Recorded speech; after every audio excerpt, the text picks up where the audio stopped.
جنگل میں سوکھے کا موسم چل رہا تھا۔ تمام پکشی بہت زیادہ پریشان تھے سوکھے کے موسم کو لے کر۔ رانو رانو، اس جنگل میں تو سوکھا پڑا ہوا ہے۔ ارے کالو بھائی، اب ہم کیا کر سکتے ہیں؟ ہمیں کسی دوسرے جنگل میں جانا ہی پڑے گا بھوجن کی تلاش میں۔ رانو رانو، ہم کالے جنگل کی طرف جاتے ہیں۔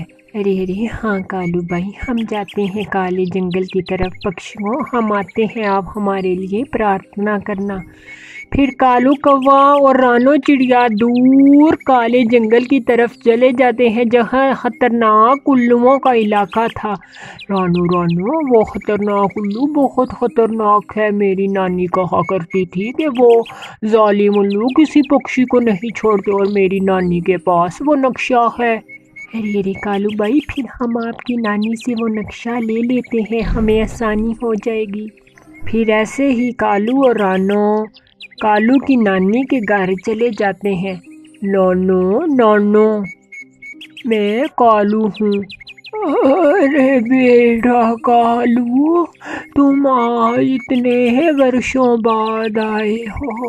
میرا بیٹا، تمہیں میری یاد نہیں آتی؟ آہو آہو، کیسے آنا ہوا؟ وہی بچپنا تمہارا آج دیکھ کر اچھا لگا۔ اور نانی جی، مجھے وہ نقشہ چاہیے کالے جنگل کا۔ کالے جنگل میں ہمیں اناج کی کھوج میں دور جانا ہے، جو دور پہاڑی علاقوں سے آگے ہے۔ ہمیں اسے نقشہ دے دیں، ہم اس نقشے کے مطابق اس کالے جنگل میں جائیں گے۔ ارے کیوں نہیں کالو بیٹا، میں نے وہ نقشہ اپنے پاس رکھا ہوا ہے محفوظ کر۔ ایسے ہی کالو کی نانی اس کو وہ کالے جنگل کا نقشہ دیتی ہے۔ میرا بیٹا، یہ لو نقشہ۔ پھر کالو کوا اور رانو چڑیا اس کالے جنگل کے نقشے کو لے کر چلے جاتے ہیں، اور وہ دور جا کر ایک گھنے پیڑ کے اوپر بیٹھ جاتے ہیں، اور رانو اور کالو اس نقشے کو دھیان سے دیکھنے لگتے ہیں۔ رانو رانو، یہ علاقہ بہت خطرناک ہے، ادھر سے ہمیں ایسے جانا ہوگا۔ ارے ہاں کالو بھائی، ہمیں اس علاقے کو چھوڑ کر اس دشا میں جانا ہے۔ ہاں رانو، یہ جو دشا دوسری طرف ہے، موڑ کے آر پار، ہمیں اس دشا سے جانا ہے۔ پھر ایسے ہی دونوں اڑتے ہیں، اور اڑتے اڑتے وہ اسی خطرناک جنگل میں پہنچ جاتے ہیں جو نقشے کے اوپر موجود تھا، اور ادھر سے خوفناک آوازیں طرح طرح کے جانوروں اور پکشیوں کی آ رہی تھی۔ رانو چڑیا اور کالو کوا ایک پیڑ کے اوپر وہاں جا کر بیٹھ جاتے ہیں، کیونکہ انہیں بہت ڈر لگ رہا تھا۔ ارے رانو، یہ کتنی بھیانک آوازیں آ رہی ہیں اس جنگل سے، میرا تو دل ہی گھبر گیا ہے۔